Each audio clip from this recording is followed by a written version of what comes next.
At 9:50 at night, the garage shut tight. That marked the absolute final time anyone could vouch for Nancy Guthrie being alive. Come 2:28 in the morning, she had vanished. There were no signs of a break-in, zero bystanders, and not a single cry for help caught on audio. All that remained was footage of a disguised intruder marching directly toward a security lens, fully aware of its location and shutting it off before dawn. This video isn't just recounting the established facts. We're diving deep into the massive disconnect between the official narrative and the hard, verifiable evidence.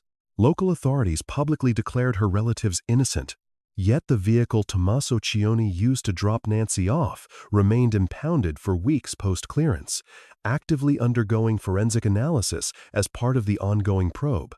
A seasoned reporter boasting 3.5 decades of industry experience cited a high-ranking police contact who pointed to a potential main suspect, a stance that Insider has stubbornly maintained. They never wavered, even when the department officially cleared those individuals. It wasn't merely a single lens that went dark. Several recording devices were methodically knocked offline by an individual intimately familiar with the house's blueprint. Tommaso Cioni stands as the final individual verified to have laid eyes on Nancy before she disappeared. He hung around until she crossed the threshold and observed the garage shutting. From there, during the 41-minute span leading up to her abduction, a series of events unfolded that authorities have yet to completely clarify. Detectives spent 3 hours tearing through his property, hauling away bags full of potential clues, openly pledged to keep digging, only to turn around 6 days later and exonerate him. Then there's the genetic material the sheriff claimed proved innocence. A massive scientific gap exists between running a system check and doing a one-to-one sample comparison, a nuance no agency spokesperson has bothered to tackle.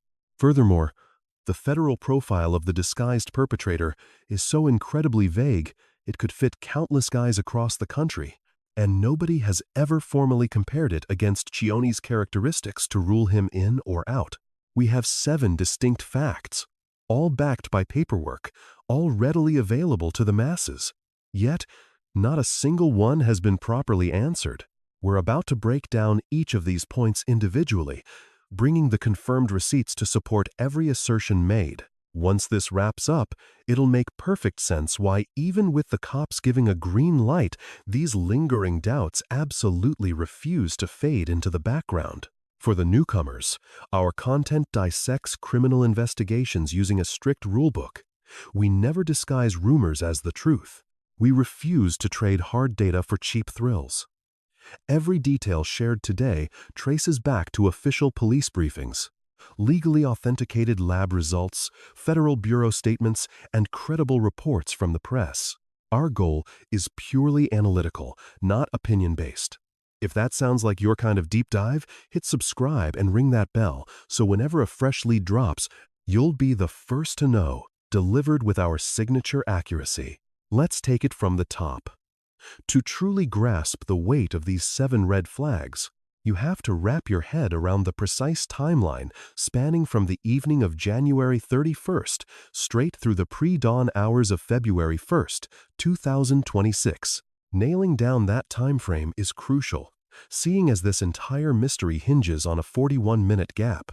It was a Saturday night up in the Catalina foothills of Arizona, a wealthy, peaceful swath of arid terrain sitting just north of Tucson. It's the sort of community where properties are spaced widely out. Towering saguaros flank the streets, meaning the folks next door wouldn't catch a suspicious noise even if chaos broke out next to them. 84-year-old Nancy Guthrie pulled up to her daughter Annie's place at 5:32 in the evening. She ate supper and hung out with her loved ones. Totally ordinary and lacking any drama. It's the exact type of night you'd immediately forget unless it ended up being someone's grand finale. Right around 9:48 at night, Annie's spouse, Nancy's son-in-law, Tommaso Cioni, chauffeured the older woman back to her house. He hung back to ensure she made it safely indoors. The bay doors sealed shut at 9:50 at night, prompting Cioni to head out. The moment that barrier lowered stands as the ultimate confirmed instance of Nancy Guthrie breathing inside her own walls. Every detail beyond that point relies entirely on digital breadcrumbs. Fast forward to 1:47 in the morning. The smart lens guarding her main entryway gets killed off. Not a glitch, but a deliberate unplugging. By 2:12 in the morning, an alarm-tripped sensing movement on the grounds. Yet, since her plan wasn't currently paid up, the actual hardware failed to grab any visual evidence. Then, at 2:28 in the morning, Nancy's internal heart monitor, a gadget designed to ping her mobile constantly, completely flatlines. The connection severed entirely. Detectives pinpointed that exact second as the time she was taken off the premises, creating the ultimate blind spot. 1:47 to 2:28 in the morning. 41 minutes. Let that sink in. A mere 41 minutes, separating a dead security feed and a deactivated medical implant. Within that tight window, an elderly woman pushing 84 with severe cardiovascular issues and relying on daily pills to stay alive was yanked from her residence. Somewhere in that span, an individual fully aware of her surveillance blind spots, an intruder rocking a face covering, hand protection, a rucksack, and a pistol holstered at their side, executed an operation that Pima County cops formally labeled an abduction. Think about this for a second. Ask yourself honestly, how on earth could someone pinpoint the exact angles of every security camera on a property they claim to have never visited? What are the odds that an intruder memorizes a home's floor plan perfectly, easily navigating through pitch-black rooms, knocking out various alarms, and vanishing without waking up a single neighbor? You just don't get that lucky. Nobody wings an operation like that. It takes deep familiarity. And in detective work, that level of inside info always leads back to someone specific. Detectives understand this completely, which explains why, shortly after NY vanished, they weren't looking outward at random suspects. Their focus shifted incredibly close to home, zoning in on the immediate family and anyone with recent access to the residence, specifically homing in on the individual present just hours before the timeline began. The Pima County Sheriff's Department fielded close to 18,000 tips right after NY went missing. The feds dispatched specialists straight out of Quantico, deploying behavioral analysts, cyber experts, and hostage mediators. Even the director of the FBI delivered a public statement regarding the situation. Rescue crews scoured the nearby desert landscape using canine units, unmanned aerial vehicles, choppers, and thermal imaging gear. This definitely wasn't your standard missing persons protocol. The massive deployment mirrored the grim reality the clues were already pointing toward. Right at the center of this massive operation, a specific suspect surfaced. This wasn't driven by wild internet rumors or nameless trolls, but came directly from a high-ranking police insider intimately involved with the probe. This confidential source leaked the info to a veteran reporter boasting 36 years covering crime for networks like CNN, HLN, Court TV, and News Nation. The individual in question was Tommaso Tioni. However, authorities officially exonerated him and the rest of the Guthrie clan on February 16th. That exoneration is a matter of public record. It stands as a formal ruling, and we will break it down completely, ensuring the defense's perspective gets a fair and balanced presentation. Yet, look at the aftermath of that announcement. The vehicle remained impounded for several weeks, and the reporter's contact never walked back their claims. Crucial crime scene mysteries stayed unresolved, leaving a glaring disconnect between the police press briefings and the actual case files. We are looking at 7 distinct anomalies, any of which could conceivably be written off on their own. Brought together, though, they weave a compelling web that law enforcement press releases continually dodge. That exact discrepancy is the reason we are digging into this today. Keep listening, because our first major clue kicks off right at the beginning, with a garage shutting at 9:50 p.m., launching a mysterious 41-minute gap. To truly grasp the magnitude of what was stolen on the evening of February 1st, 2026, we have to look at Nancy Guthrie, the person. She wasn't just breaking news or a police file digit. She was a woman who spent 84 incredibly meaningful and anchored years building her legacy in a single town.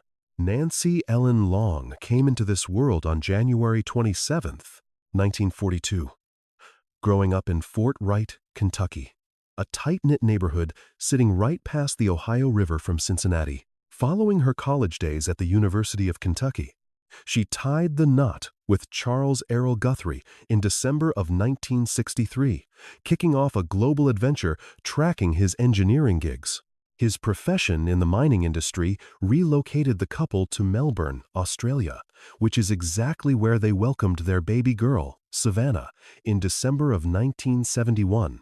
The household relocated stateside when Savannah hit age 2, ultimately putting down roots in Tucson, Arizona. While that move happened over 50 years back, Nancy stayed put for good. She completely established her world out there, bringing up 3 kids in the Southwest and basically serving as the absolute bedrock of her household. Her oldest boy, Cameron, grew up to be a highly decorated Air Force colonel, piloting F-16s for 26 years in the Vermont Air National Guard. Meanwhile, Savannah walked away with top honors from the University of Arizona, skyrocketing to massive fame as a cornerstone of U.S. television news.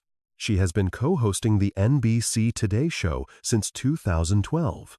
And then there is Annie, who carved out a living writing poetry, designing jewelry, and teaching.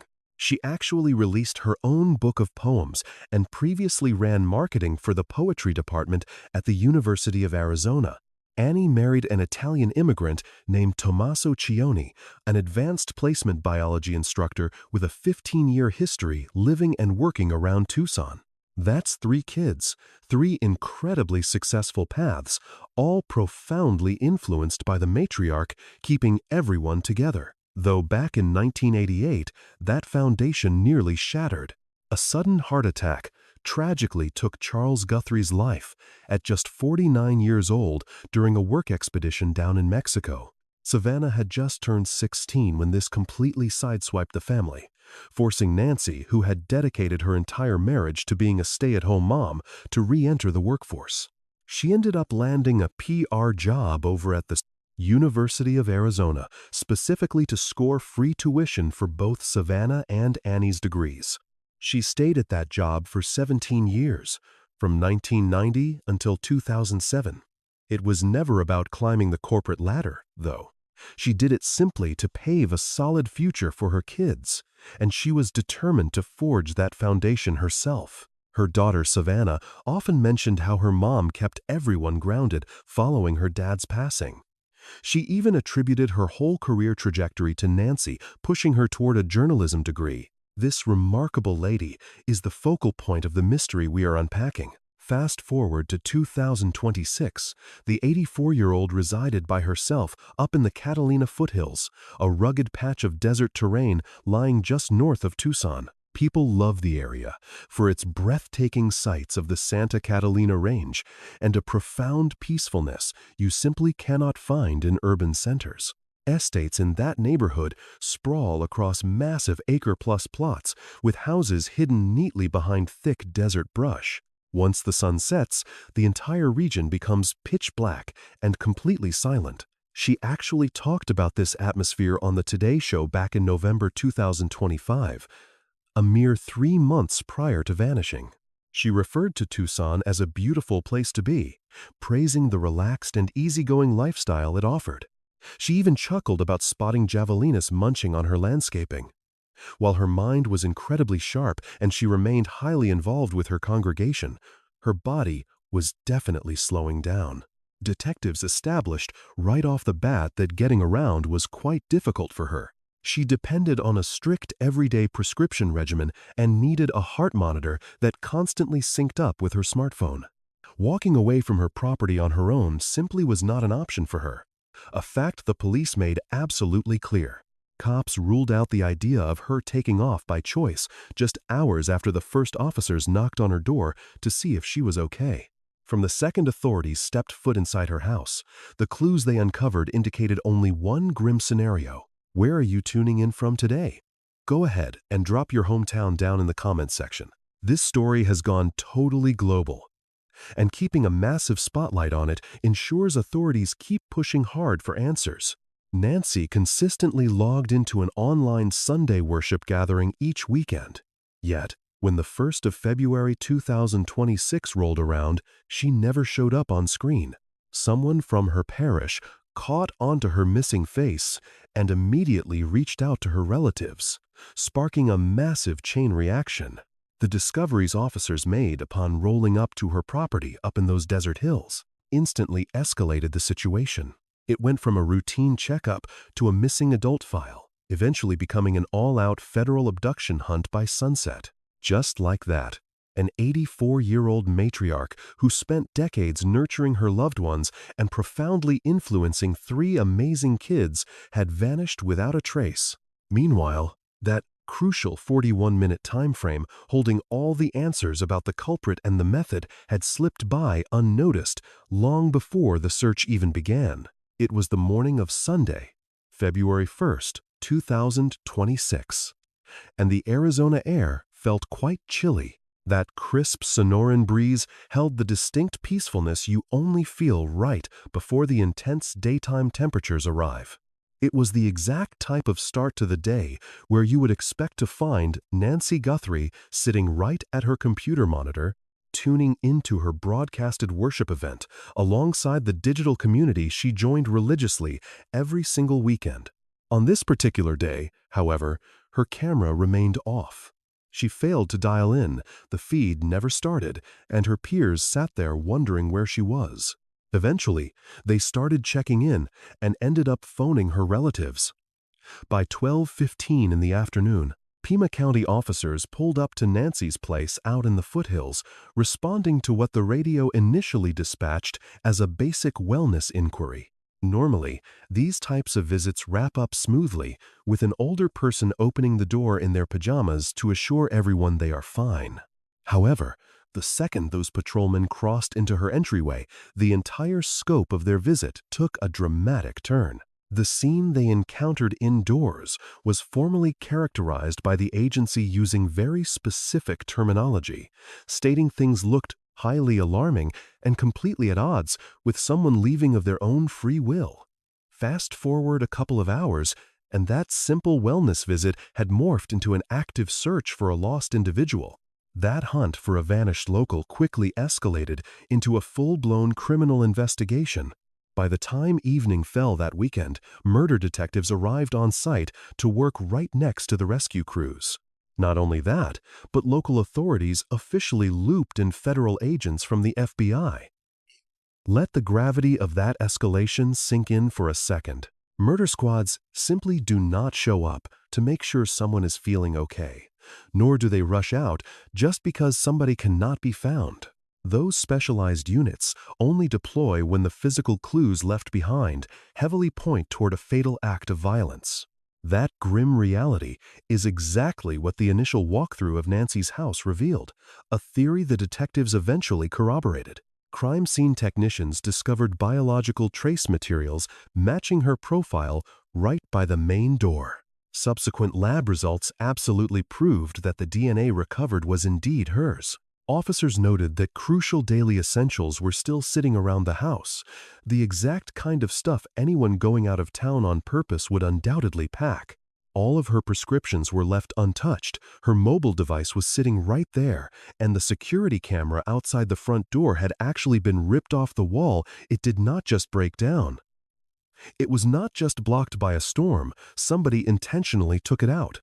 Meanwhile, clues scattered around the exterior painted a clear picture all on their own, even though law enforcement refused to openly share the full scope of their discoveries or explain what those clues revealed about the breach at the front door.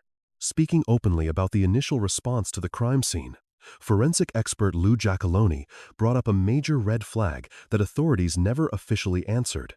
He pointed out that letting so many people onto the grounds during those crucial first few hours completely violated normal procedures for protecting evidence.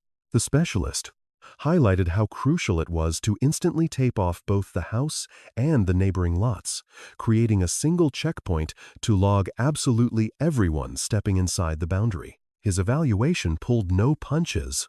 You see, he labeled the initial handling of the location as a massive failure in protocol. To this day, the Puma County Sheriff's Department has offered zero public response to that critique. This is a huge deal, since keeping a location pristine during the initial hours makes or breaks absolutely any forensic case. Clues deteriorate over time, and microscopic traces easily become compromised. Whenever too many folks trample through an area right away, piecing together the truth and securing a conviction turns into a total nightmare for you. Should the initial containment at NY's house have been botched, whether by accident or not, it directly jeopardizes the reliability of every single piece of forensic data pulled from the property. At the same time, the tech setup at the house started telling its own tale. The Federal Bureau of Investigation's Operational Technology Squad, the exact same team that sent out a top-tier digital expert from the Brian Kohberger investigation, showed up hauling heavy-duty protective cases packed full of specialized video analysis gear.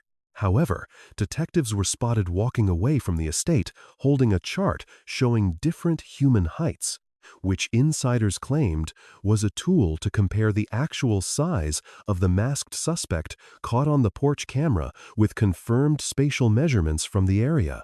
On February 12th, exactly 11 days following NY's vanishing, the feds put out an official description of the perpetrator, based completely on their deep dive into that doorbell video. A male standing roughly 5 feet 9 inches to 5 feet 10 inches, he had an average build. You could spot a dark mustache peeking out under his disguise. He carried a black 25-liter Ozark Trail hiking backpack featuring shiny reflective bands, along with a handgun tucked into a rig right at the middle of his waistline, a highly unconventional way to carry a weapon. As the specialists pointed out, that exact same guy was caught on tape initially walking up to the main lens, trying to block the view using a gloved hand, before backing off the deck, grabbing some leafy branches from the yard, and utilizing them to hide the device from a lower angle. That specific chain of events is incredibly revealing. Swiping at a lens with your hand is just a basic knee-jerk reaction. Retreating, grabbing yard clippings, and holding them up as a shield takes real thought. It requires a clear, two-part plan. You only bother with that second move if you realize your initial attempt totally failed. It means you are fully aware the device is still rolling. This definitely was not some random, spur-of-the-moment decision. We are talking about a person who knew exactly how surveillance networks function, adjusting their tactics on the fly the second their first plan fell short. A single piece of physical evidence stood out, becoming what Sheriff Nanos personally labeled as the strongest clue in the whole case: that book bag. The 25-liter Ozark Trail hiking bag is a product you can only buy at Walmart. Just a few days after the feds dropped that suspect profile, detectives started scouring security tapes from big box stores all over Tucson and the neighboring towns. The retailer even handed over the buying history for absolutely every single Ozark Trail bag purchased at their registers over the previous few months. They looked at every receipt, every specific branch, and exactly how the customers paid. It created a solid paper trail that law enforcement is still tracking down today. Extortion messages started rolling in almost right away. Several letters got fired off straight to the press, hitting places like TMZ, KOD News 13, and KGUN 9. The very first letter asked for $6 million, demanding it entirely in crypto. They laid out 2 separate time limits, yet both expired with zero proof that any money changed hands. A third message showed up a bit further down the line, but this time it demanded a totally different digital coin. And TMZ reported it included some incredibly gruesome threats regarding what would happen next. The gossip site handed every single document right over to the feds, while the local sheriff's office verified they were treating the threats with absolute seriousness. To this moment, nobody has ever openly named the actual sender behind those letters. Officials have never officially confirmed if the demands came from the actual person who snatched Nancy, or if it was just some random creep trying to cash in on an internet true crime trend. However, one fact was locked in right from the jump. The clues left behind at N.Y.'s house proved beyond a shadow of a doubt that she was taken completely against her will. This wasn't some tragic stumble, a sudden health crisis, or someone simply walking away. A person breached that residence under the cover of darkness. Whoever it was brought the right tools and followed a calculated strategy. Furthermore, they possessed enough intimate knowledge of the layout to navigate the premises pitch black without triggering any local security systems. Yet, the core mystery detectives began pursuing right out of the gate remains the exact same puzzle haunting the whole investigation today. The issue isn't who possessed the capability, rather, who possessed the specific intel required to pull it off. By the time the initial 7 days wrapped up, the tone of the probe began pivoting away from casting a wide net, zooming in on a much narrower target. We're talking about the sort of scrutiny that stops detectives from scouring the wasteland, pointing them instead to a nearby residence with collection kits and 3 hours to execute a search. Detective work operates on an absolute rule that you simply cannot bypass. It goes way beyond mere protocol. It forms the bedrock of any case. Whoever last laid eyes on the deceased is the very first suspect you must clear. This isn't about jumping to conclusions. It's basic deductive reasoning. You start with the concrete facts and work your way out. For this particular mystery, the established truth kicks off with a residential bay shutting firmly at 9:50 p.m. on January 31st, 2026. At that exact moment, a guy by the name of Tommaso Cioni drove off into the darkness of Tucson. Take a second to absorb that, since everything coming next is hard fact rather than guesswork. We are looking at a verified timeline that the authorities have yet to properly explain to the masses. 50-year-old Tommaso Cioni originally hails from Italy, but has called Tucson his home for over 15 years. He works as a 6th grade and advanced placement biology instructor over at Basis Oro Valley, a job he's kept for upwards of 10 years. According to everyone within his social circle, he's a fiercely loyal spouse, a dedicated educator, and a guy who unexpectedly found himself tangled up in a high-profile disaster and a massive law enforcement probe. Prosecutors haven't indicted him for anything. Cops haven't put him in handcuffs either. In fact, the Pima County Sheriff explicitly and totally exonerated both him and the whole Guthrie clan on February 16, 2026. This absolution is on the record. It holds official weight, and we plan to dissect it completely before wrapping up this segment. However, we need to talk about what the paperwork actually proves versus what it completely fails to clarify. Law enforcement themselves verified that Cioni was indeed the final individual to lay eyes on Nancy Guthrie breathing. He gave her a ride back to her place following their evening meal. He stuck around until she got safely indoors. He witnessed the motorized door shut. Then he took off. 4 hours and 13 minutes following that departure, her pacemaker stopped syncing to the network. 4 hours and 13 minutes leaves a massive gap. That is plenty of leeway for any person to build a solid defense story. It provides an ample window for detectives to check cellular data, review security camera tape, or track down just one reliable bystander who can pinpoint an individual's exact location throughout that vital time frame, stretching from 1:47 a.m. until 2:28 a.m. When Sheriff Nanos dropped his exoneration announcement on February 16th, he completely omitted any mention of cell pings putting Cioni somewhere else throughout that 41-minute span. The department head failed to bring up any video clips from alternative locations that could back up the teacher's alibi. He couldn't even offer up a specific person to vouch for him. The official just put out a memo, and that memo simply declared the guy cleared. Look at what the announcement left out. A detail no authority figure has touched upon since. What exactly ruled Chione out during those crucial moments? What rock-solid, recorded proof actually demonstrated he was at a totally different spot the minute that camera feed cut out at 1:47 a.m. The community is still waiting for anybody to hand over a straight answer to that lingering question. Now, pair that blind spot with another crucial piece of the puzzle, since this is exactly where the clash between police press releases and hard facts gets glaringly obvious. On February 16th, the exact same date they let the relatives off the hook, the Pima County Sheriff's Office delivered their conclusion like it was an open and shut matter. Yet, the automobile tied to Chione, the very ride he used to grab Nancy and drop her back at her place that evening, remained locked away in a police impound yard. It wasn't handed back or freed up. Crime scene techs were still aggressively tearing it apart. During a media briefing, Sheriff Nanos chose his words very strategically when reporters grilled him on the car. He brushed the impoundment off as nothing more than routine detective work. He essentially claimed the whole thing aligned perfectly with standard evidence collection procedures mandated by a judge's warrant. What he carefully avoided mentioning was whether the sedan got returned following the exoneration memo, mostly because it absolutely hadn't been.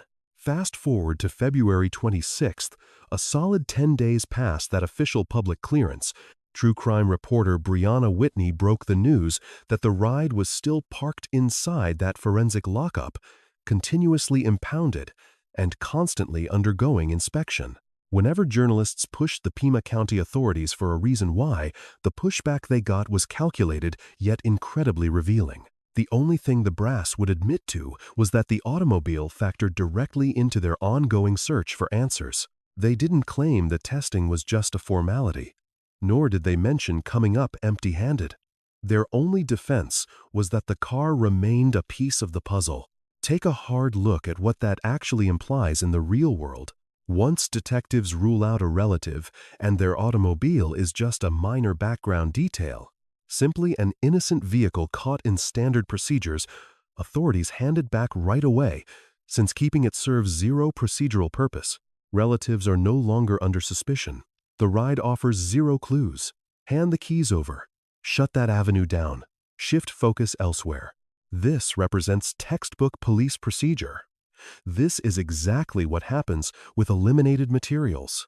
However, keeping an automobile locked inside an impound yard for weeks after clearing someone, while telling reporters it stays crucial to the case, breaks every normal rule. You cannot have those conflicting realities exist simultaneously unless something else is going on. Either the automobile contains hidden clues, perhaps microscopic threads or biological markers that laboratory technicians are struggling to decode, or it ties into some lingering angle of the mystery that clearing the family failed to completely shut down. Authorities never gave the public an explanation for either possibility. Nobody has brought it up since either. One particular fact needs mentioning to make this mystery even more glaring. During the evening of January 31st, Sion never simply dropped Nancy at her place and drove off. According to the exact sequence of events verified by county police, he pulled the automobile directly onto her property. He stayed put. He kept his eyes on her until she walked through the front door. His ride sat physically parked at Nancy Guthrie's house during the precise evening someone took her away. It makes perfect sense if crime scene technicians needed to figure out whether clues from the house might have crossed over into his ride, or if whatever happened during those dark hours left behind some microscopic hint on the upholstery or exterior. Taking time to analyze it feels completely logical, but keeping the community completely in the dark after announcing his innocence feels entirely illogical. Fast forward to early March, when a fresh piece of information completely shifts how we view the situation, even if it fails to provide actual answers. Authorities finally gave the automobile back to Annie Guthrie. Detectives lifted their official impound order. At first glance, this feels like closure. Yet, handing keys back after tearing a car apart does not equal a final report of what they discovered. Furthermore, law enforcement officials never hand items back and simultaneously broadcast every single thing they managed to uncover or rule out. She got her ride back. But whatever those technicians actually dug up during those long weeks of testing remains a complete secret. Consequently, this brings our first and second clues crashing together into one massive, unanswered mystery. Detectives never bothered to publicly confirm or even explain the whereabouts of the final guy to witness Nancy Guthrie breathing during that crucial 41-minute gap. Meanwhile, the automobile he operated that evening sat trapped inside a police yard for weeks following his exoneration, only to be released later with zero context. Nobody ever shared the lab results with the community. We have two solid pieces of reality, two massive blind spots, and that initial police exoneration addresses absolutely nothing.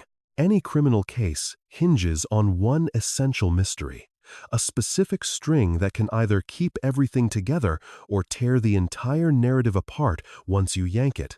Looking at this specific tragedy, that essential string weaves right into 41 completely unaccounted for minutes late at night. It involves an automated garage door. Plus, it involves a ride sitting frozen in an impound yard way past the moment relatives got a clean bill of health. However, those just cover the initial two anomalies. While crime lab techs tore that automobile apart, an entirely different situation was unfolding on the other side of the city. An event so significant it brought local police officers straight to a residential porch carrying collection kits, keeping them stationed there for roughly 3 solid hours.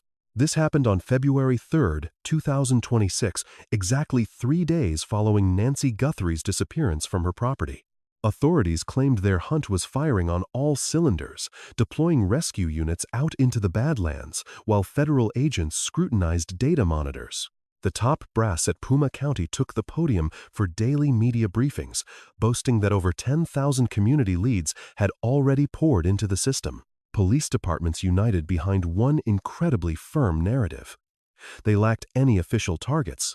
They had 0 people under suspicion, and relatives were helping them 100%. Right then, Ashley Banfield started streaming her audio show. Banfield hardly qualifies as some amateur. She boasts 36 years working inside national television news. Her resume includes heavy hitters like CNN, HLN, Court TV, and News Nation. She spent decades reporting on the most heavily scrutinized murder trials this country has ever witnessed. Her entire professional reputation relies on finding bulletproof insiders. During her February 3rd broadcast of Drop Dead Serious, she referenced an anonymous police contact she characterized as incredibly plugged into the department, a veteran insider holding flawless qualifications and first-hand knowledge of the ongoing hunt. Well, this informant dropped 2 very distinct bombshells. Number 1. Detectives hooked up Annie Guthrie's ride to a wrecker, threw it in the police lot, and locked it down as an investigative asset, with the insider hinting it somehow tied back to Tommaso Tioni. Number 2. The informant suspected Sion might actually be the primary target of the entire hunt. Banfield chose her vocabulary with extreme caution. She gave disclaimers. She specifically relied on the word maybe. She fully admitted that detectives always put relatives under the microscope first. She openly told her listeners that these concepts amounted to mere theories rather than hard facts. She navigated that ethical boundary with incredible precision, yet she broadcasted it to the world, permanently dropping his identity into the laps of millions of listeners. By sunrise the next day, the Puma County Sheriff's Office fired back with their own statement. The feedback provided to TMZ was a complete rejection of everything alleged, stating that nobody was formally suspected and refusing to verify any car impoundment. Officials made it explicitly clear they had no earthly idea where Banfield got her intel. During a media briefing on February 5th, Sheriff Nanos blasted the coverage as wildly irresponsible, while simultaneously admitting they hadn't officially cleared a single person. To use his exact phrasing, everybody was still on the table. Yet, He stated just as firmly that authorities hadn't singled out anyone for the crime right then, creating a massive logical contradiction. On one side, you've got an experienced reporter backed by a reliable insider. On the other, a law enforcement boss sticking to the official script. Audiences watching this unfold spot the obvious disconnect and figure somebody has to be lying. However, you have to look at the events over the next 4 days, as that's exactly when things move way beyond a basic back-and-forth dispute. February 7th, 2026 marked the 7th day of the ongoing probe. Sitting alongside her siblings, Annie and Cameron, Savannah Guthrie put out a video message speaking straight to the people holding their mom captive. Her tone was incredibly careful and intentional, revealing they had gotten a message, were willing to negotiate, and were prepared to pay the ransom. This type of public broadcast only gets the green light from federal crisis experts and FBI hostage specialists after specific benchmarks are hit. Those benchmarks usually mean there's an ongoing, two-way dialogue directly with the abductors. Later that very night, just a few hours post-broadcast, another major development went down. A minimum of 3 deputies from the Puma County Sheriff's Office showed up at the residence shared by Annie Guthrie and Tommaso Cioni. 3 undercover cars parked out front, while the property itself sat dark with all the blinds completely pulled shut. Reporters stationed outside noticed intense, pulsating bursts of light piercing through the glass, exactly like the flashes you'd see when crime scene techs take pictures. After that came a massive clue. Cameras caught an officer walking out with a stark white, heavy-duty Pelican box, the exact style investigators use to haul in their forensic gear. Alongside that box, he was hauling a plain brown sack, a combo that former CIA operative and FBI agent Tracy Walder instantly decoded for People magazine. The white container holds all the specialized gear needed to process a scene. That brown sack is the textbook standard issue vessel for storing gathered physical clues. That same evening, CBS News cited a pair of internal police contacts who claimed the squad was pulling some highly useful intel out of that sweep. They mostly zeroed in on the property's attached garage. This structure, located exactly 4 miles from NY's property, is where Cioni supposedly parked late on January 31st, with reporters on site noting that the cops stayed inside for roughly 2.5 to 3 hours. The final officer cleared out right around 10:30 at night. Someone tossed a sack straight into the rear of a waiting undercover car. Those cars drove off, yet the local authorities stubbornly stuck to their exact same public narrative that evening. They still claimed nobody was officially under suspicion. Now, pay close attention to the fallout, since the formal exoneration document completely ignored this phase. On February 10th, a full 3 days post-search, law enforcement released an update stating their work at the Guthrie properties wasn't winding down, but would actually stretch overnight and into tomorrow. Far from closing up shop, they were pressing forward. Their wording felt active and urgent, dropping this update just 6 days prior to the family officially getting off the hook. How does an independent crime scene expert interpret that specific timeline? A media contact points the finger at one particular guy, while the head cop publicly shoots that rumor down. Instead of ignoring the supposed suspect's house, detectives actually make a beeline right for it. They execute a voluntary sweep lasting several hours, walk out holding potential clues, and then openly announce they aren't done digging yet. Then there's a nearly week-long dead zone before the exoneration hits, and during those 6 days, whatever data they pulled from the sweep, whatever those laboratory tests eventually turned up, and whatever the team discovered or missed inside that garage has stayed entirely classified, right up until the crystal-clear pardon dropped on February 16th. The entire inner circle, spouses included, got a free pass. Yet authorities offered zero rationale behind the decision. The announcement entirely glossed over the gathered items and stayed totally silent on any lab results. It never bothered to clarify if the materials grabbed during that 3-hour raid were actually checked out and deemed useless. They just dropped the final verdict without showing a shred of their homework, which in any legal, journalistic, or scientific field totally voids the credibility of the claim. It's nothing more than empty words. Meanwhile, there's another crucial tidbit flying under the radar that absolutely needs to be etched into this official record. Authorities showed up at Annie and Sion's property for a voluntary sweep on February 7th, while another team headed back to NY's place over the exact same weekend, where cameras caught them inspecting the backyard septic system. Officials have never actually clarified why they zeroed in on that particular spot. When detectives dig into a waste tank in the middle of an abduction case, they are hunting for a highly distinct type of biological trace. The reality that this went down right alongside the 3-hour sweep of Annie and Sion's place just a few days prior to their announcement, promising further probing, creates a gap in the timeline that remains entirely unaddressed by officials. Let me tell you what you can always expect from this channel. We will always lay out every single angle of the paper trail for you to see, and the fact that this property sweep was completely voluntary is a massive detail.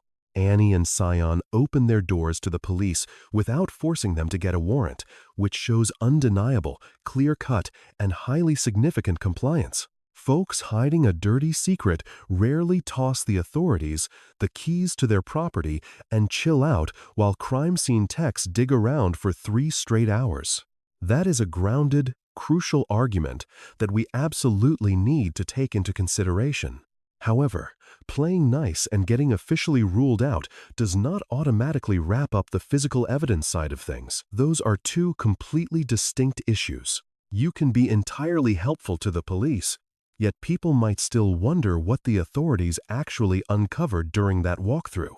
And those exact mysteries, mainly regarding whatever turned up inside that garage and the lab results stemming from the February 7th sweep, remain completely unresolved in the public eye. By the way, what time are you watching this? Let me know down below in the comments section. We have viewers tuning into this mystery and checking out our videos from all over the globe 24/7. The authorities aren't resting on this one, and honestly, neither is our audience. The window stretching from February 3rd to February 16th spans exactly 13 days.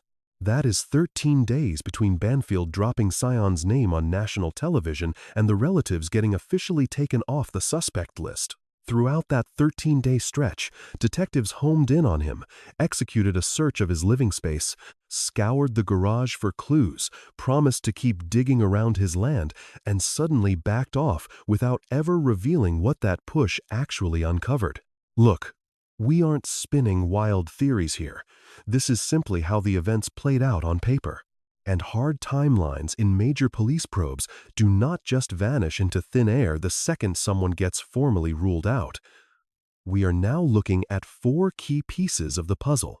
The final individual proven to have been with Nancy before she vanished. The vehicle sitting idle in a police impound for weeks on end. That 3-hour property sweep along with the events happening right around it. Plus, the one massive thing that the official exoneration letter completely ignored, the security system. Absolutely. The person who knocked out those lenses didn't just stumble upon a single blind spot. They mapped out every single one. There is a specific nugget of information everyone seemed to brush past when that front door video initially dropped. The police throwing around the word disabled regarding the night Nancy was taken honestly downplays the reality of the situation. It gives off this vibe of a random glitch or some kind of accidental power failure. The actual tech data paints a picture of a highly calculated move, shedding a ton of light on the identity of the person lurking outside her door. Someone physically ripped the power connection from NY's front Google Nest unit at exactly 1:47 a.m. on the 1st of February.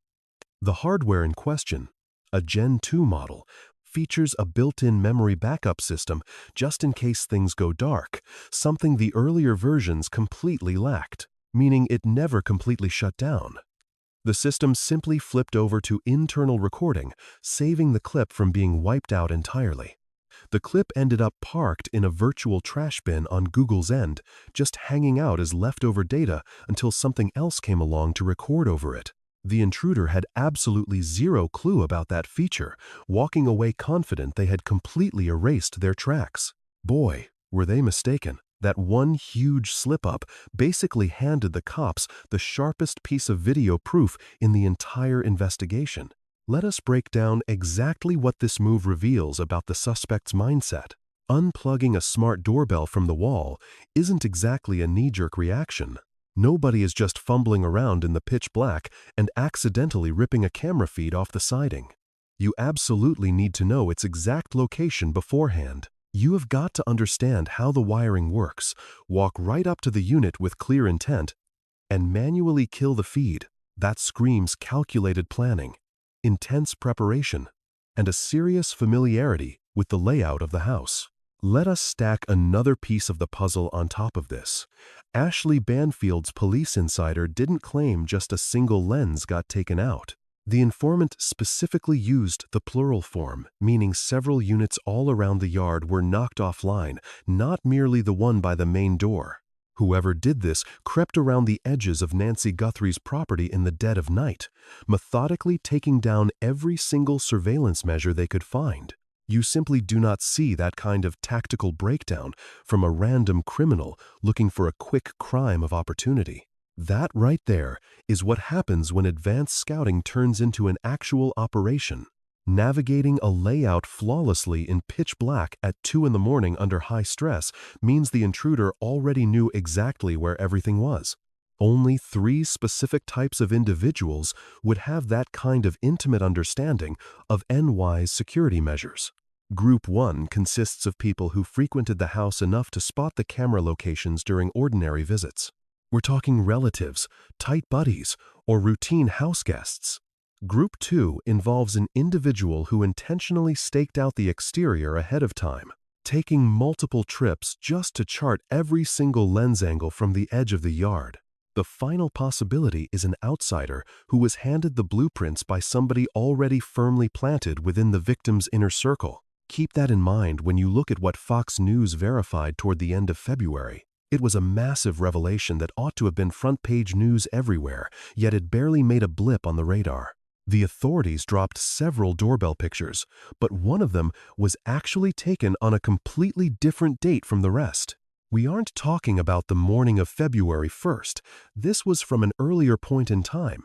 An insider intimately familiar with the probe told Fox News Digital that the masked perpetrator had actually scoped out NY's front porch prior to the evening she was taken. An entirely distinct trip, and a completely separate stakeout.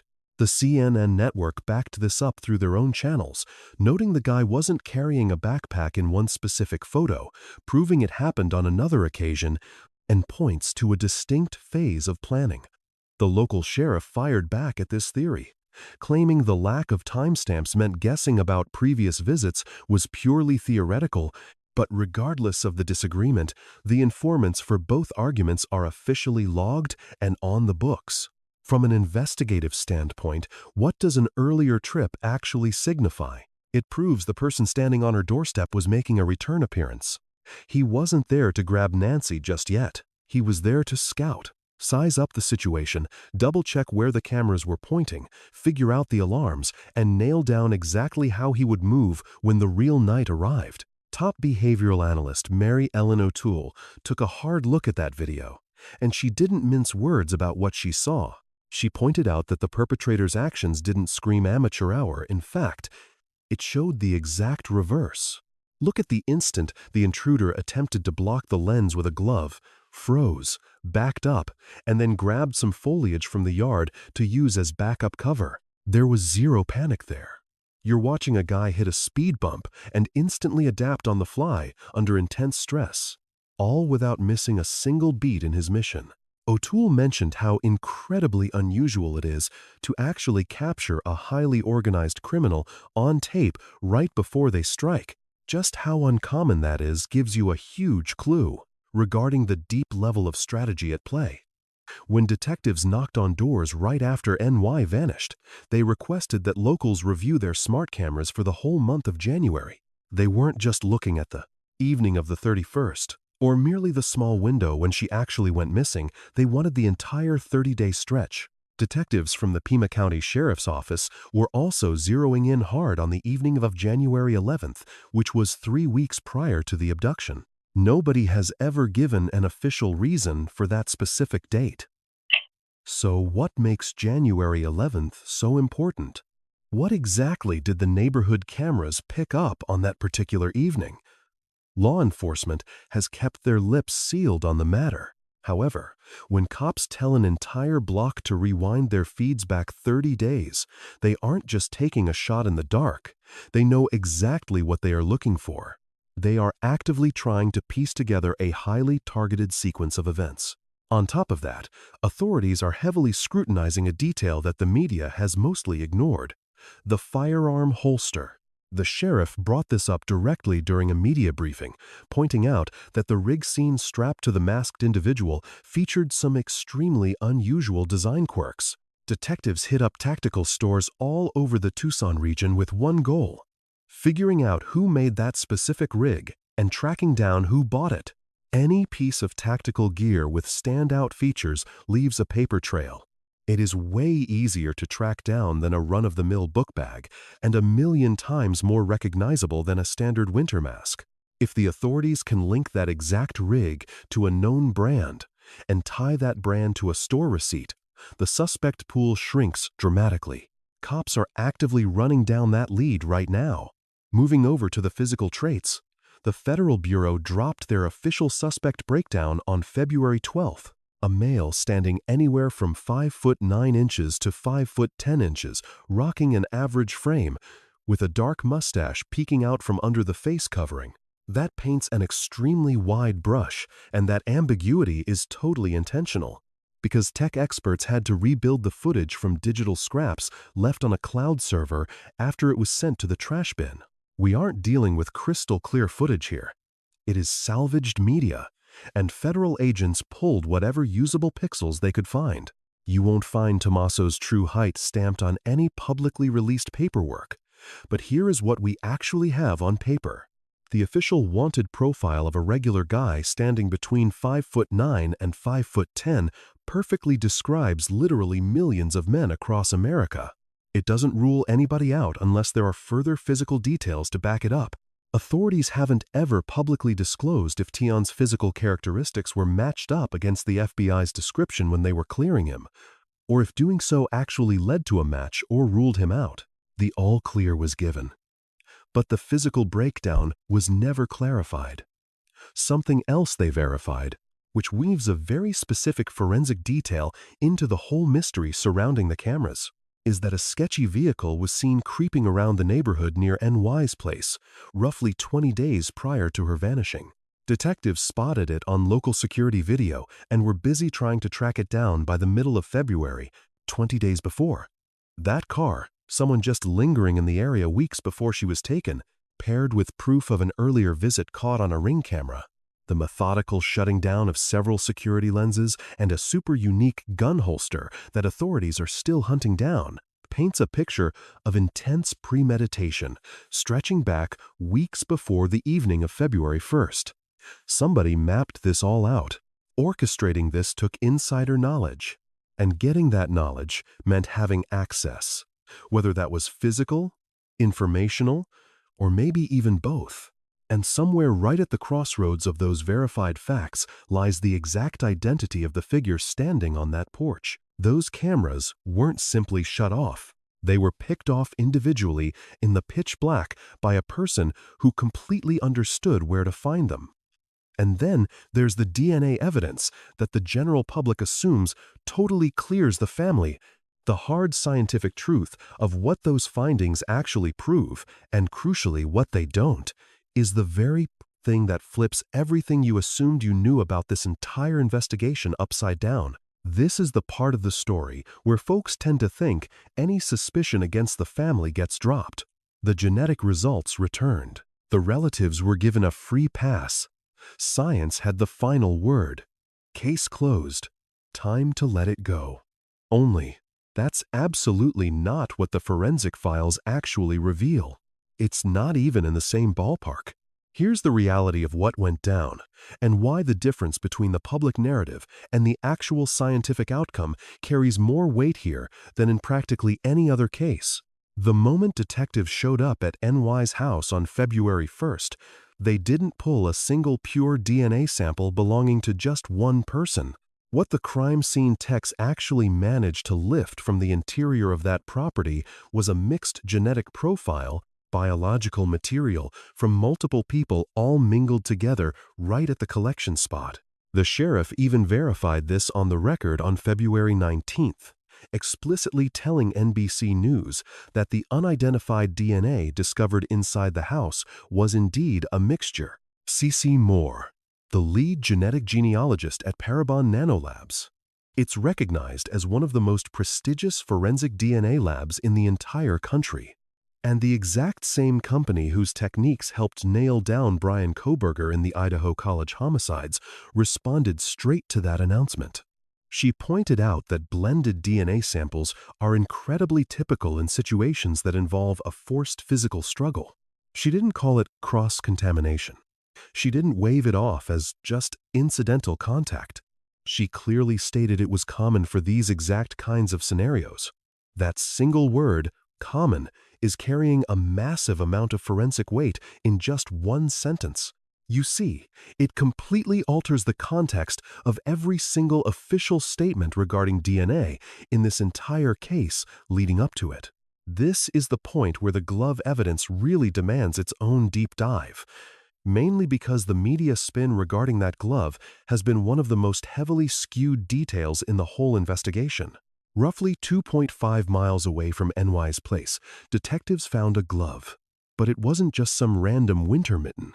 It was a glove that the feds confirmed looked practically identical to the ones the masked intruder was wearing on the ring cam video. Initial swab testing came back with an unidentified male profile. They ran that profile straight through CODIS, the massive combined DNA database managed by the FBI, which holds the genetic blueprints of convicted felons and people booked under specific state laws. The outcome? A total dead end. Well, the sheriff's office then put out a press release that completely scrambled the public's understanding and has been totally butchered by the press ever since. They established that the glove's DNA wasn't a hit for anybody in CODIS, and in a separate point, they noted it didn't match the DNA swept from inside the house. That's two totally distinct negative hits from two completely separate samples. And here is the crucial scientific detail that practically no one in the media got right. The genetic material on the glove and the material pulled from the house weren't a match for one another, which actually means authorities weren't just dealing with a single unidentified suspect. They were dealing with at least two distinct elements. The masked intruder caught on the porch, and whatever biological trace was scooped up from inside NY's residence. Whether both of those profiles trace back to one guy or belong to two totally different people has never been officially cleared up for the public. And then dropped the bombshell update that should have completely wiped out every single assumption we had about that glove. By early March 2026, both NewsNation and CBS News independently verified that the DNA found on the glove didn't belong to the masked intruder or any person of interest, but instead pointed straight to an employee at a local diner. This was someone completely unrelated to Nancy Guthrie, lacking any clear motive and offering zero value to the investigation. Ultimately, that piece of evidence was just some random trash tossed onto the shoulder of the road. Detectives had bagged it, processed it, checked it against the CODIS database, came up empty, and chased down genetic genealogy leads until the whole thing hit a brick wall. Think about how that impacts the broader scope of this inquiry. That specific glove, which federal agents claimed looked incredibly similar to the ones worn by the perpetrator, the exact item that fueled a week's worth of media hype over a massive forensic breakthrough, had absolutely nothing to do with the murder. According to the sheriff himself, it was merely one of roughly 16 different gloves scooped up by search teams in the vicinity, with the vast majority of those being accidentally dropped by civilian volunteers combing the landscape. A A stray glove found 2 miles down the road wasn't the smoking gun here. It never had been. Now that its genetic profile has been fully identified and written off, the biological evidence that genuinely counts remains stuck in a crime lab. I'm talking about the mingled genetic sample pulled straight from Nancy's house. That's the biological trace the sheriff hinted might actually belong to the killer, the complex mixture that needs to be carefully teased apart, isolated, and thoroughly processed before forensic experts can even try matching it to a specific person or system. Sheriff Nanos didn't mince words about this reality. He stated that his team thinks they might have the intruder's genetic footprint from inside the property. Notice how he emphasized the word might. While admitting the lab work was still pending, he dropped a crucial detail that totally slipped under the radar of the mainstream press. He stressed that the biological traces found indoors were infinitely more vital to cracking this mystery than some random piece of clothing discovered far off-site. This brings us to the core issue everything has been pointing toward. When law enforcement announced the genetic markers didn't align with anyone in the Guthrie household, what were they actually trying to say? On the surface, that phrasing feels like an absolute, scientific ruling out. From a forensic standpoint, however, it encompasses two drastically distinct situations that yield wildly varying degrees of confidence. Let's look at the first possibility. Detectives actively obtained a control swab from Tommaso Cioni, sent it off to the lab techs right alongside the crime scene material, conducted a one-to-one comparison, and found that the sequences were entirely different. That would be an ironclad clearance. If Cioni's swab was physically checked against the traces gathered in Nancy's living space, and they proved to be distinct, then science completely clears him of leaving that exact trace evidence at the scene. Case closed, no room for debate. Then there is the second scenario. Authorities simply fed the unidentified genetic data into the National Registry, got 0 hits, and publicly cleared the relatives just because none of them had a rap sheet that would have put their fingerprints or biology into the system in the first place. That particular outcome gives us absolutely 0 insight regarding people who aren't already logged in the archives. Zilch. Someone without a history of arrests, convictions, or police run-ins isn't going to have a file in CODIS.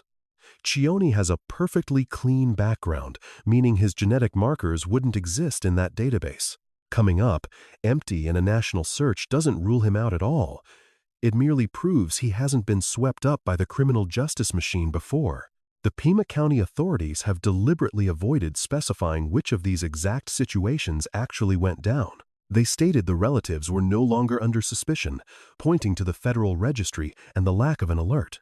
However, they never went on the record to confirm whether Cioni's actual biology was tested head-to-head against the mingled evidence found inside Nancy's residence.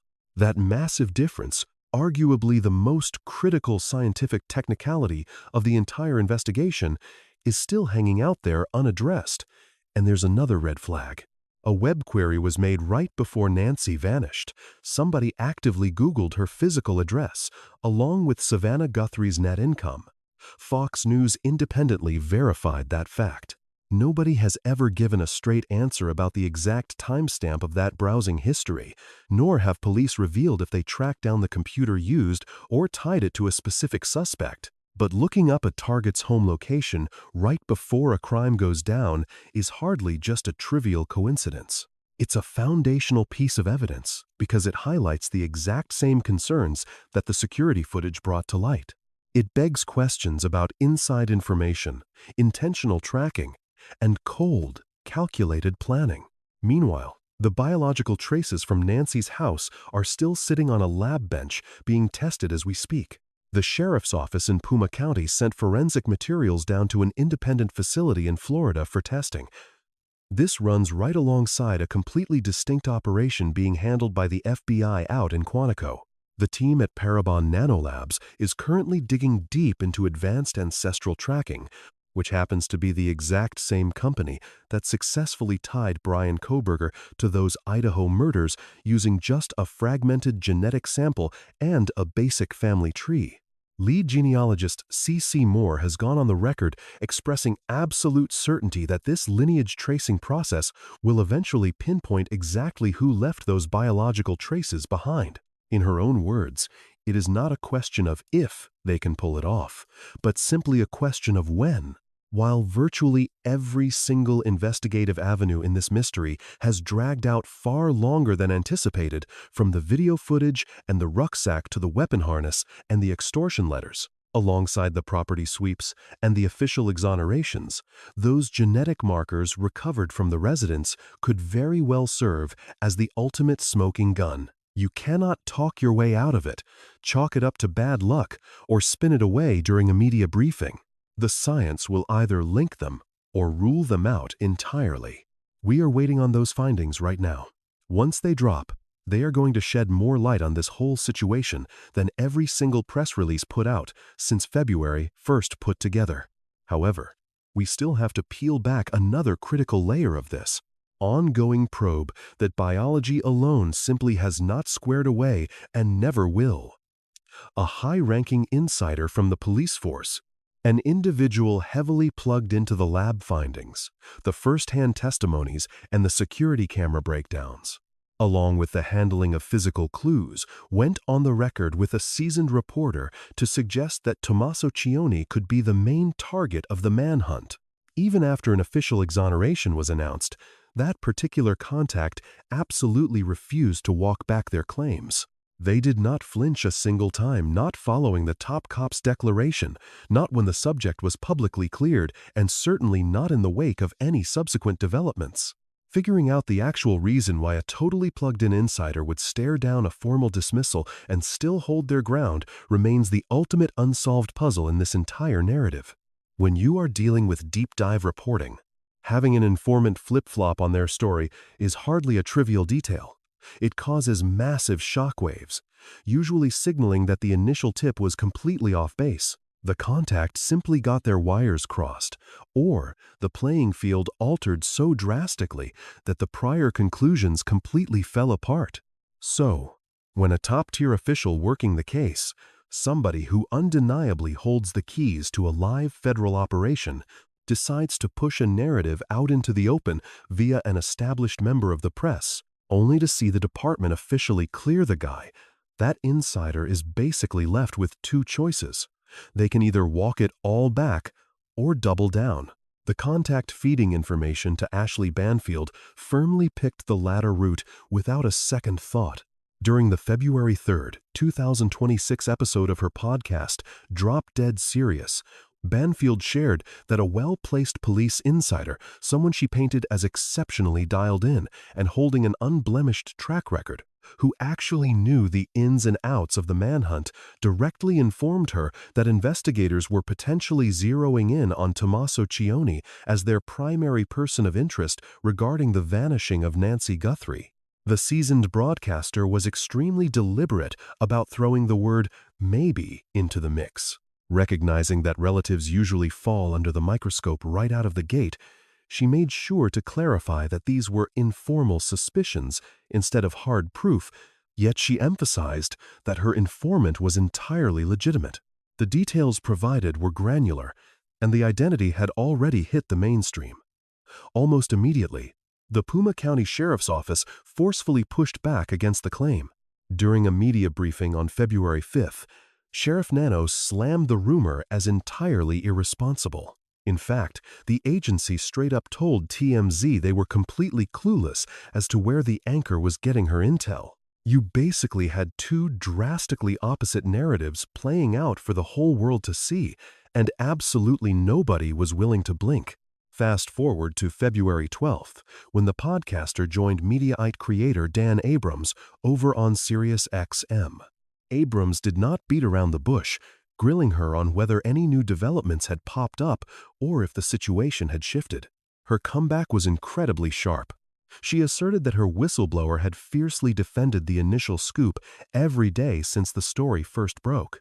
According to her, the prevailing theory that formed 24 hours into the missing persons case remained completely rock solid. And right after that, she dropped a bombshell that the mainstream press has practically ignored. She relayed that her insider confirmed the immediate fallout from her premiere episode, noting that once the scoop dropped and Chione became a household name across the country, the detectives actually dialed up the heat behind closed doors. They did not back off. They dug their heels in further. Having their internal hunches aired out on national media did not scare the task force away from the guy they were already scrutinizing. If anything, the contact claimed it had the exact reverse effect. Take a second to really digest the implications here. You have got a heavyweight investigator who is actively reviewing the laboratory readouts. They are looking over the cyber footprint, combing through the closed-circuit tape breakdowns, and sitting in on the questioning of bystanders, watching their personal theories get splashed across the headlines. They sat back as the agency pumped out an aggressive denial, watched the entire media circus explode, and still went right back to the reporter who spearheaded the piece to verify that the squad's crosshairs had only locked on tighter instead of pivoting elsewhere. That is absolutely not how an informant acts when they realize they messed up and are desperately trying to save face. Instead, that is the unmistakable swagger of an insider who knows they are dead right, actively witnessing the police work quietly validate their own tip. During that same February 12th sit-down, the anchor additionally pointed out that a handful of highly specific elements from her initial broadcast had already been verified by outside parties. Multiple news outlets had already verified that the car was hauled off and locked up in an impound lot.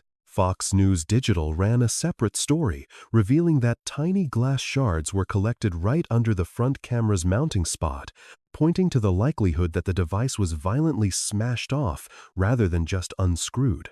For Banfield, these matching reports weren't proof that her insider was right about where Sion stood in the case, but rather proof that the insider had legitimate access.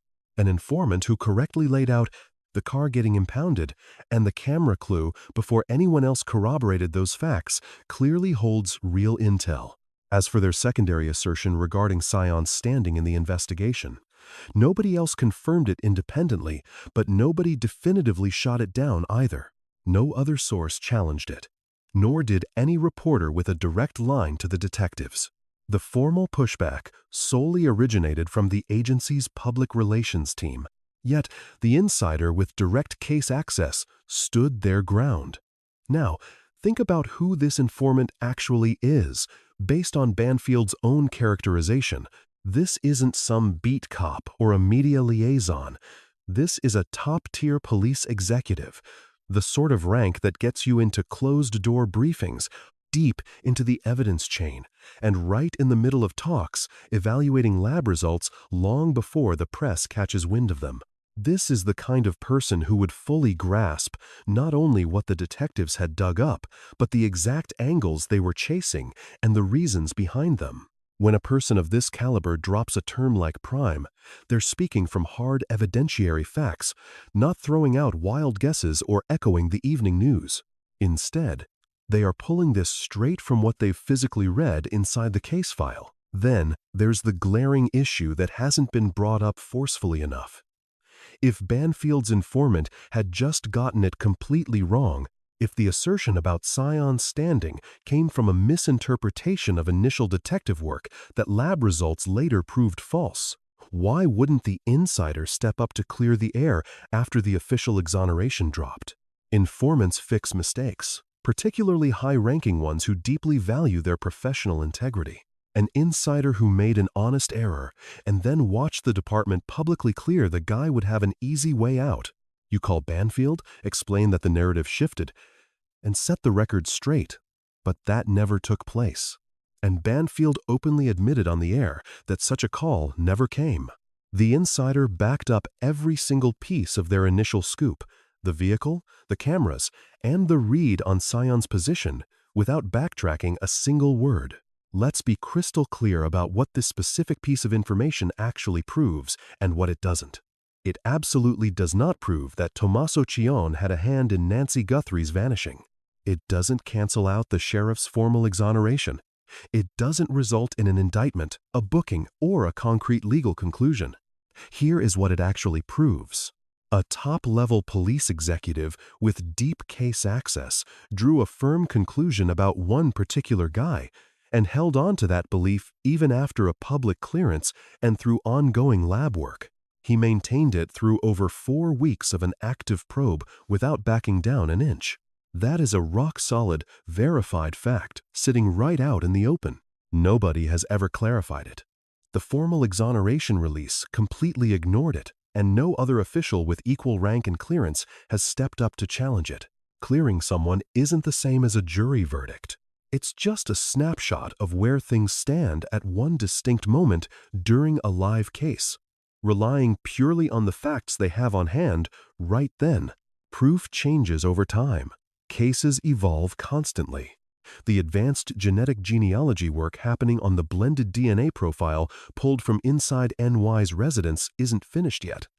The holster trace is still underway.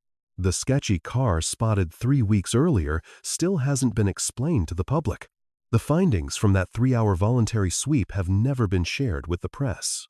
When a department clears someone, they're basically saying this: based on what we currently know right now, we aren't treating this guy as a suspect. What it doesn't say is this: the facts are set in stone. The testing is totally wrapped up, and no fresh discoveries will ever flip this assessment later. And if there's one massive question sitting right at the core of this entire investigation, one question that all 7 verified facts, the lab results, the detectives' moves, and that one insider who never folded all point toward, it's this: what exactly did that source spot deep inside the case files that every official update since February 16th has flatly refused to talk about? That question hasn't gotten an answer yet. You won't find it in the clearance statement, it hasn't come up in the pressers, and it's nowhere to be found in any public documents out there right now. And we aren't going to get an answer until the forensic testing going down at 2 different labs kicks back a finding that either backs up or rules out the connection that source has sworn by from day one. Until that happens, those 7 details are frozen exactly where they have remained on the record, fully authenticated, yet entirely open-ended. Any investigation demands scrutiny from every angle, not simply to check a procedural box or bury a caveat to meet courtroom requirements, but as an absolute investigative duty. Since those 7 recorded anomalies create a legitimate baseline for inquiry, the counterproof addressing those exact doubts commands identical significance, equal thoroughness, and uncompromising objective rigor. That represents the sole focus of this section. Begin with the absolute strongest piece of exonerating proof. The Pima County Sheriff's Department, acting as the primary task force heading this inquiry, the organization holding immediate oversight of all lab findings, video breakdowns, bystander testimonies, and physical materials gathered over that 3-hour voluntary sweep, released an official exoneration on February 16, 2026. Their announcement left 0 room for interpretation. Point blank, the Guthrie household, encompassing every brother, sister, and in-law, was entirely ruled out as potential perpetrators here, with 0 conditions or vague wording attached. Relatives have shown nothing short of absolute compliance and grace, and they stand as the true casualties of this tragedy. This remains the definitive stance taken by the department spearheading the manhunt. It stands on paper, carries absolute weight, and has not once faced official revision or withdrawal. 14 days prior to that formal absolution, on February 14th, ABC News broke a story where insiders familiar with the probe-mentioned detectives were pivoting their focus away from the relatives as culprits. That did not come from an open press briefing. It amounted to verified leaks straight out of the Detective Bureau, dropping right before the formal exoneration dropped. This implies the pivot away from her kin hardly stemmed from some abrupt bureaucratic ruling. Rather, it represented a steady, fact-based progression that various individuals with first-hand law enforcement knowledge observed and leaked. This detail carries weight because it shows the exoneration grew out of genuine detective work rather than a simple public relations stunt. Take into account the actual actions taken by her relatives, looking past the rumors straight to the verifiable timeline. Annie and Sion willingly permitted the February 7th property sweep without ever forcing detectives to secure a judge's signature. They unlocked their front door. They threw open their garage bays, granting law enforcement almost 3 full hours of unrestricted freedom to comb the premises before immediately resuming their total compliance the very next morning. Those hardly resemble the actions of people desperately trying to bury secrets. Criminal defense lawyers handling major headlines universally counsel their clientele against ever agreeing to voluntary property inspections. Absolutely never. Constitutional protections are there by design, yet Annie and Sion freely surrendered those rights. Relatives put up a $1 million cash bounty structured as an anonymous, string-free payout for any credible tips that could bring Nancy back safely. $1 million. Handled not as some shallow publicity stunt, but as an ironclad financial guarantee. That represents the level of monetary sacrifice families make when bringing a loved one home vastly outweighs the sheer expense of the search. Savannah leveraged both her NBC anchor desk and her private Instagram feed to speak directly to the person keeping her mother captive. She refused to put on a sorrowful performance for the media. Instead, she broadcasted a desperate plea, insisting that the window to make a moral choice had not yet closed. You know, those are the exact words of a child who genuinely thought, or desperately needed to think, that her mom might actually survive the ordeal. Let us shift focus to the parallel avenues that law enforcement actively chased down at the exact same time. Simply put, the verifiable logs completely shatter the myth that detectives only ever zeroed in on the relatives. On February 10th, FBI Director Kash Patel made a personal appearance at the Tucson headquarters, openly declaring that the Bureau was scrutinizing multiple figures as key subjects of the probe. They were not locked into a single theory, but rather chasing down several leads. Later that very night, patrol units pulled over a courier named Carlos Palazuelos, roughly 60 miles south of Tucson, down in Rio Rico, right along the United States and Mexico boundary. Detectives proceeded to raid his residence using a legally sanctioned bench warrant. The entire justification for pulling him over stemmed from a nameless tipster calling in after the Bureau dropped that ring camera video, citing a strong physical match to the target. Palazuelos complied fully with authorities and walked out completely free of any indictments the very next morning. He swore to the press that he had never crossed paths with Nancy Guthrie, let alone played any role in her vanishing. Law enforcement verified that they wrapped up their sweep of his real estate and pivoted elsewhere. 3 days following that, on February 13th, authorities brought a second man into custody and tossed his place. 37-year-old Luke Daly, a man with a prior rap sheet who lived a mere 2 miles away from Nancy's doorstep. His defense attorney, Chris Salepi, backed up reports that both Daly and his mother were briefly held by authorities. Agents turned their house upside down, yet neither faced actual booking. Salepi made it crystal clear his clients had absolutely zero ties to the Guthrie family. Law enforcement combed through the premises before letting them go. A pair of individuals held, a pair of properties swept neither, resulting in a single criminal charge. Consequently, the probe shifted focus toward entirely different avenues, completely bypassing the Guthrie household. We also need to talk about Dominic Evans. Aside from one brief mention in the New York Times, his situation flew under the radar, yet it is absolutely crucial for a full, unbiased look at this mystery. By trade, Evans works as an educator and a drummer, sharing the stage in a musical group alongside Tommaso Cioni. During the weeks after NY vanished, armchair detectives on the internet, the sort of folks who rely on captured images and wild guesses instead of hard facts, zeroed in on Evans as a potential culprit. Relatives fielded menacing messages, and his entire world was turned upside down, despite him having absolutely zero connection to the crime. You cannot just brush Evans off as a minor detail. He serves as a glaring example of the fallout that occurs when factual uncertainties are dragged through social media echo chambers that lack any sort of factual vetting or oversight. The local sheriff publicly slammed the internet rumors surrounding the Guthrie relatives, labeling them both heartless and entirely incorrect. Seeing Evans and his loved ones go through that exact same nightmare just proves how devastating the real-world impact can be, highlighting exactly why journalistic integrity is so vital.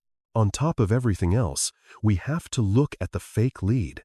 On February 21, 2026, federal prosecutors indicted a 42-year-old guy from California, Derek Calla, for firing off a bogus extortion demand.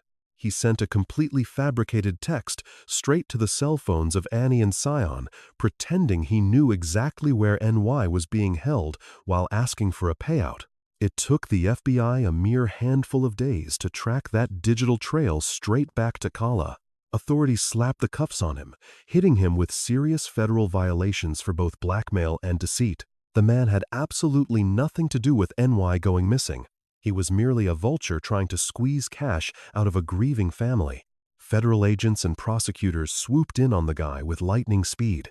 This rapid response clearly showcased the massive manpower thrown at this mystery, not to mention the high-level tech scrutiny given to every single tip that rolled in, whether it was the real deal or a total sham. When you zoom out from any isolated piece of the puzzle and survey the entire scope of the evidence, a very distinct narrative begins to take shape. From top to bottom, the relatives worked hand in hand with authorities. They voluntarily opened their doors for inspections, put their own money toward a bounty, and kept an open, steady line of dialogue with the press. Law enforcement ultimately crossed them off the suspect list after a rigorous review featuring lab work, security footage breakdowns, conversations with bystanders, and thorough physical gathering of clues. Detectives chased down a variety of totally different angles all at once, looking into everyone from a courier operating down by the Mexican line to an ex-con living just 2 miles away from Ground Zero. A phony cash grab was tracked down and brought to justice in a matter of weeks. This proved just how heavily the team relied on high-tech scrutiny for each tip, while also hinting at the shifting focus behind closed doors.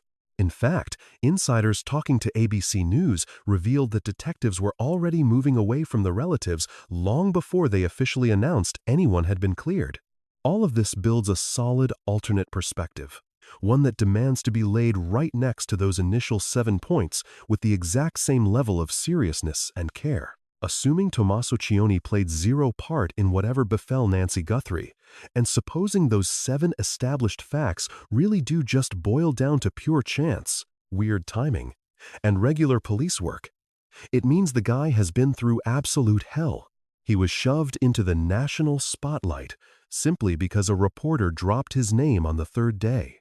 Authorities raided his house, tore through his garage, and impounded his vehicle at a secure lab facility. Countless people across the country judged him based on half-truths, while his musical partner faced severe intimidation, a very real, tangible toll. Assuming the lab results eventually prove he was completely innocent, the immense price he paid needs to be cemented in the story, right alongside every other fact. 2 conflicting truths can share the same space. The relatives might be entirely blameless, yet the lingering doubts remain deeply relevant. The police clearing their names could be 100% valid, while shining a light on the remaining plot holes is still completely sound investigative reporting. One angle absolutely does not cancel out the other. They both deserve a spot in the history of this case, and we are looking at both right now. But you know what else is lingering around 33 days after Nancy was taken from her property? A total lack of solid answers. Techs are still picking apart that blended DNA sample found in her house, and the serial number check on that holster is ongoing. They are also still grinding through the complex family tree tracing at the lab. Buried inside those upcoming test returns is the ultimate key that will finally bridge the divide between the official story and the glaring holes in the paperwork. The truth is bound to surface eventually, leaving us to wonder just one thing. Will they locate Nancy Guthrie before the lab finishes? 33 days. That is precisely the amount of time that has ticked by since the moment her garage shut at 9:50 p.m. on January 31st, 2026.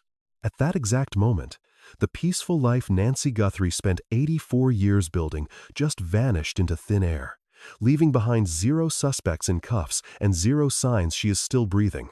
We still lack any clear-cut reasoning to reconcile the public narrative with the glaring oddities in the case files, leaving nothing but the vast, empty desert and a mountain of unanswered questions. Cut to a scene outside the mother's residence on March 2nd. Savannah, Oani, and Tommaso Cioni are seen placing yellow blossoms at a temporary shrine that keeps expanding day by day. A trio bound together by visible sorrow. Yet, in the background, within a confidential testing center down in Florida, alongside an FBI analysis hub located in Quantico, Virginia, advanced equipment is actively running tests on biological samples. Once this process wraps up, it could potentially solve the central mystery that this entire investigation has revolved around since February 1st. We need to gather all 7 pieces of information together right now. The goal isn't to assign guilt or make guesses, but rather to present the factual evidence exactly as it currently exists. The final known individual who saw Nancy Guthrie breathing dropped her off at her house, waited for the garage to shut, and then took off. His excuse regarding his whereabouts during the vital 41-minute time frame, stretching from 1:47 a.m. to 2:28 a.m., remains entirely unconfirmed and unexplained to the general public. Furthermore, the car he operated that evening sat in an evidence compound for several weeks, even after authorities openly cleared him. They eventually gave the vehicle back. Yet the results from that forensic sweep were kept completely under wraps. Detectives spent a solid 3 hours thoroughly sweeping his home with his permission, walking out with bags full of potential clues. They openly promised to keep examining the premises for several more days, only to drop a formal exoneration 6 days afterward without ever revealing what they actually found inside. Whoever kidnapped Nancy wore a disguise and clearly understood the exact placement of several security lenses, methodically shutting them down. Such precise awareness strongly suggests the intruder intimately knew their way around the property. The FBI released a suspect profile so incredibly vague that it has never officially ruled this specific man in or out. Genetic proof reportedly used to exonerate her relatives fails to differentiate between a straight one-to-one match and a broad system query, which leaves anyone outside the existing registry completely unchecked. Moreover, a high-ranking police insider intimately involved with the case pegged this exact man as a top person of interest by the 3rd day, refusing to back down from that stance even after the department formally cleared him. That makes 7 distinct facts, all independently backed by records. You can verify every single one of these points in the official files today. Yet, the formal statement clearing him completely ignored all of them. So, let's look at the current state of the inquiry. It is March 5th, 2026. Earlier today, FBI personnel headed back into the Catalina foothills community to knock on doors all over again. They have officially established a brand new collaborative strike team. A specialized group comprising 4 dedicated detectives and a sergeant from the Pima County Sheriff's Murder Squad has moved operations over to the FBI headquarters in Tucson. Their sole focus is this specific disappearance and nothing else.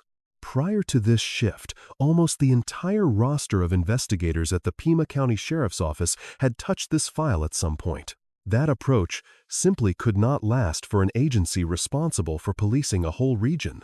While this fresh setup reduces the headcount, the remaining crew represents the brightest, most seasoned talent the agency has to offer. They are now working within a federal framework, utilizing high-level tools that local cops simply cannot tap into on their own. The trail is nowhere near freezing over. Instead, authorities are completely overhauling their strategy for a prolonged battle. During a recent interview with NBC News, Sheriff Nanos chose his words very deliberately. He stated that his team is absolutely making headway.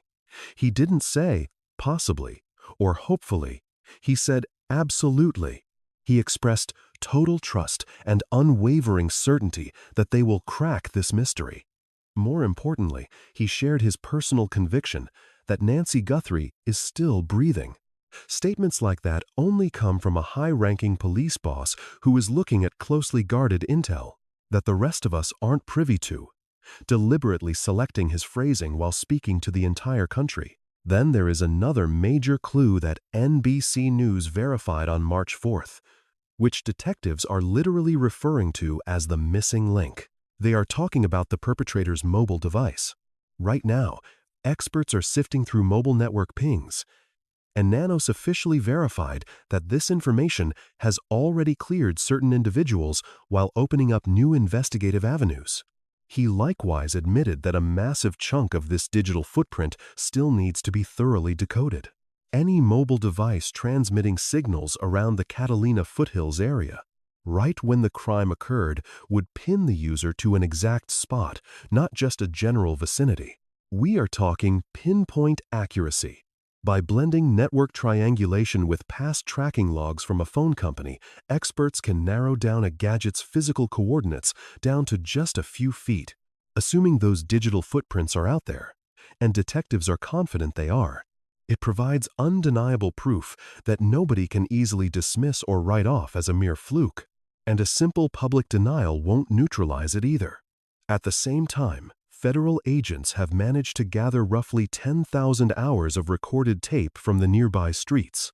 They are pulling from everything: doorbell lenses, smart home setups, business security feeds, and even dashboard recorders. They are actively combing through 10,000 hours of video, examining every single frame as it plays, using advanced software to pull clear details from clips that were recorded in incredibly low quality. A security camera next door caught a car speeding down the street right around 2:30 in the morning on February 1st, just 6 minutes after Nancy's heart monitor stopped transmitting. Investigators are currently picking apart that specific video and tracking down that exact car. Look, almost every single piece of physical evidence they chased down just led to another mystery, with only one exception: the handpiece. That item was completely ruled out after it was traced back to a food service employee nearby who had absolutely nothing to do with the crime. All the other leads are still active. They are still working on the blended genetic material found indoors, which the testing facility admitted is incredibly tough to separate. Detectives are still checking firearms dealers all over the Tucson region for that weapon carrier, and experts are still digging through the mobile network pings. As for the book bag, authorities have the Walmart purchase history and are currently scouring second-hand marketplaces, while also hunting down the sketchy car spotted on security monitors nearly 3 weeks prior to the abduction. Contacts at Fox News and CNN verified an earlier visit to the front steps, though local law enforcement pushed back because the digital timestamps were absent. None of these are cold leads. They are very much alive, and whenever each one finally pans out, it will either provide an answer or just create a brand new mystery. So, let us talk about the 5 major gaps in this investigation that authorities have never explained to the public or even brought up in a press briefing. First, who actually corroborated the whereabouts during that crucial 41-minute window? Second, what exactly did investigators find when they spent 3 hours digging through the carport with permission? Third, did they actually test a named suspect's genetics directly against the blended sample pulled from the house? Or did they just clear them using a national registry check that would completely miss someone with a clean rap sheet? Fourth, does the body type of the final individual known to be with Nancy line up with the federal profiler's breakdown, or does it completely clash? Finally, why is a high-ranking detective who knows all the intimate details still sticking to their initial theory even after the suspect was officially let off the hook? None of these inquiries are just wild guesses. They are completely rational thoughts based entirely on the existing paperwork. These details have been out in the open since February, yet nobody has bothered to address them. We deserve the truth. And there is another crucial piece to this puzzle. Nearly a month in, Savannah Guthrie shared a clip that made the entire nation freeze. She mentioned it had been 24 days since someone snatched her mom from the house in the dead of night. She talked about how every single ticking second and sleepless evening was pure torture, though her relatives were still holding out hope for something incredible. But right after that, she uttered the heartbreaking sentence that no child should ever be forced to speak.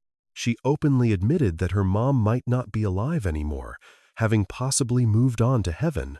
Then she dropped a line that, knowing all the wild details we have covered over 10 episodes, hits way harder now than it did initially. Her exact words were, "If you are hesitating and feeling unsure, take this as your signal. Please step out of the shadows. Share your secrets. Help us get our sweet mother back." That message was definitely not meant for a massive audience. She was aiming that directly at a particular individual, somebody holding the missing puzzle pieces, a person who has been tracking this whole ordeal, weighing the danger of keeping quiet versus confessing everything they witnessed. A veteran like Savannah understands exactly how to tailor a message for the masses versus one meant for a single set of ears. With more than 20 years in the news business, she picked every single syllable on purpose. So if you are viewing this content right this second and you happen to know the truth about Nancy's fate, her current location, or the identity of the person who abducted her, you have two options. Reach out to the Pima County Sheriff's dedicated hotline at 52035-149. You can also dial the federal hotline at 1-800-CALL-FBI. There is a $1 million cash reward available, completely off the books. Her relatives promised that payout on national television, and they definitely have the funds to back it up. All it takes is a single phone ring, one solid clue, one brave soul choosing honesty over fear. Meanwhile, the disguised figure caught on the porch camera remains a total ghost. Forensics are still untangling the multiple genetic profiles pulled from Nancy's house, and the mobile ping logs are still under intense scrutiny. A dedicated federal team is operating out of the Tucson headquarters as we speak, chasing down secret leads the rest of the world has no idea about. Local law enforcement claims they are narrowing it down, and the lab work is ongoing. Yet out there in the desert, or perhaps further away, a person is holding on to the exact timeline of those critical 41 minutes. 7 massive clues, 5 glaring mysteries, and one mother who desperately needs to be found. This investigation is far from closed, and we are not going to stop digging into it anytime soon. Make sure to subscribe and turn on notifications, because the second those genetic tests finish, the mobile logs clear up, or a massive update drops, we'll be the ones breaking the news to you, applying that exact level of analytical rigor, backed by those identical rock-solid sources and the high bar of quality that guided us through all 10 parts of this deep dive. We refuse to pass off mere rumors as the absolute truth. There is absolutely zero theatrical hype taking the place of hard proof here. We simply review the documented facts straight up until the whole picture becomes entirely clear. Nancy Guthrie remains out in the world somewhere, and further revelations are steadily making their way to the surface.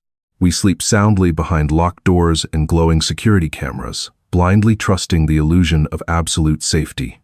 But the chilling truth, hiding in the shadows of the Nancy Guthrie case, is this. It only takes 41 shocking minutes for an entire lifetime of peace to be violently ripped away. 84 years of building a legacy, raising a family, and creating a sanctuary vanished in the blink of an eye. This isn't just another dark mystery. It is a desperate, heartbreaking wake-up call for every single one of us. Technology can be unplugged. Alarms can be bypassed. The monsters aren't always strangers lurking in the unknown. Sometimes they possess an intimate, terrifying knowledge of our safe havens. Don't wait for a horrifying tragedy to strike before you start paying attention to the blind spots in your own world. Protect your vulnerable loved ones with everything you have. Question the glaring inconsistencies, and demand the truth when the official narrative simply doesn't add up. Nancy's story is a devastating reminder that absolute security is a myth, and the unthinkable can shatter any home. Stay vigilant, stay questioning, and never let the pursuit of justice go cold.